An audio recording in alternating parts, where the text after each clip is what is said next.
మొట్టమొదటి స్టేట్మెంట్ వాళ్ళు ఇచ్చింది, ఈ గోడ ఎవరి హయాంలో కట్టారో ఎవరు కట్టారో చూడాలంట.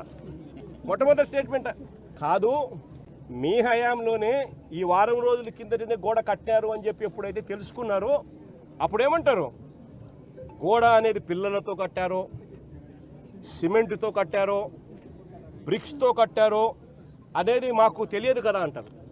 మరి తెలియనప్పుడు మీరు మంత్రుల కమిటీ కింద ఎందుకు వచ్చినారు ఇక్కడికి? ముందస్తు ఏర్పాట్లు చేయడం కోసం మరి ఎందుకు వచ్చినారు?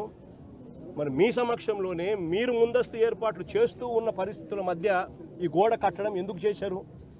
60-70 అడుగులు గోడ పొడుగు, 10 అడుగుల ఎత్తు, కనీసం ఒక కాంక్రీట్ పిల్లర్ లేదు. గోడ ఏ రకంగా కట్టనిచ్చినారు?